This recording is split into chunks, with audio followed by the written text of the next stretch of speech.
This is the story of my journey through El Salvador and subsequently through the U.S. medical system. In 2009, I worked on an ecotourism service project in the village of El Sitio. Unfortunately, I contracted 3 infectious diseases during my stay. However, I still wouldn't trade the amazing enlightening trip for anything.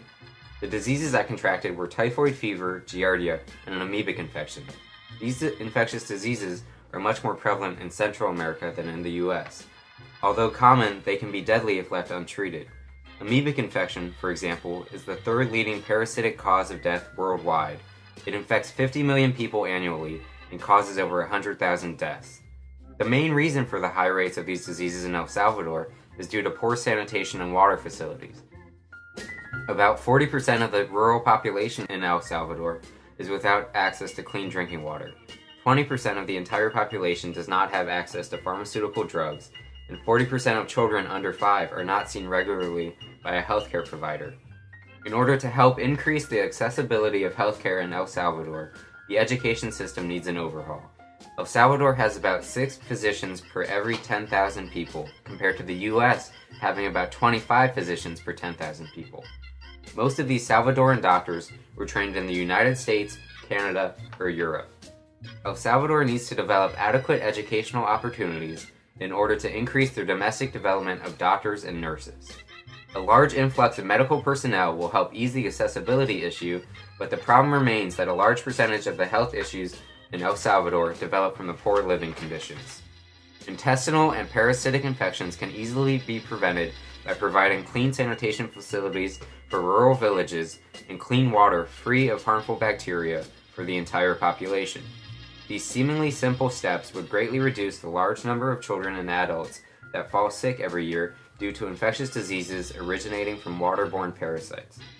The people of El Salvador, some of the most generous and lively people in the world, deserve the same essential medical services that we here in the United States take for granted. My infectious diseases from El Salvador forced me to enter the labyrinth of the American medical system. Although the United States ranks first in the percentage of its GDP spent on healthcare, almost 15%, it ranks 37th in its effectiveness, according to the World Health Organization, behind such countries as Costa Rica, Colombia, and Chile. While it is the most expensive system, Chris Calkins, the Director of Outreach Health Initiatives and an instructor of healthcare at Penn State University, claims it may also be one of the most irrational and complex systems in the world. I can certainly attest to his theory through my own experience last year.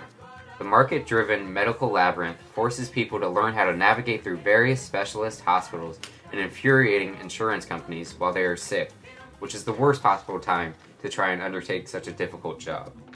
This is exactly what happened to me. Doctors were unable to properly diagnose my illnesses, and I was sent from specialist to specialist, hospital to hospital. Finally, a doctor discovered that I had contracted typhoid fever, giardia, and an amoebic infection.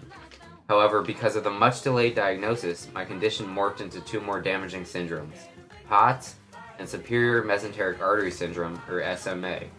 Fortunately, the Mayo Clinic in Minnesota diagnosed the SMA and gave me a feeding tube that I lived with for over 3 months. Although it was very uncomfortable, I started gaining weight back and most of my symptoms gradually improved. The Mayo Clinic did the best job of any of the hospitals simply because they communicated and worked together as a team instead of as individuals working on their own agendas. I was caught between the complexity of the US health system and the arrogance of its practitioners. When faced with repeated negative test results, many doctors simply told me there was nothing wrong with me. Healthcare reform in the United States is a necessity. First, more Americans need access to our system. Second, our complicated system needs to be simplified. An electronic database for medical records, for example, would improve communications between doctors, thus facilitating improved patient care. Another key change that can be made to the system is in the way we educate our doctors. Bedside manner, thinking outside the box, and again, the ability to effectively communicate with others are skills that need to be stressed just as heavily as learning all of the necessary medical terminology while in medical school. The contrast between the Salvadoran and American medical systems is great. Despite their differences, both systems are unsustainable. El Salvador's system doesn't reach or help enough people.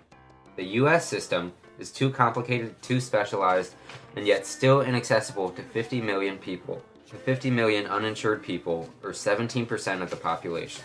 Both systems need to change in different ways in order to ensure that more people from New York City to San Salvador are receiving proper medical care.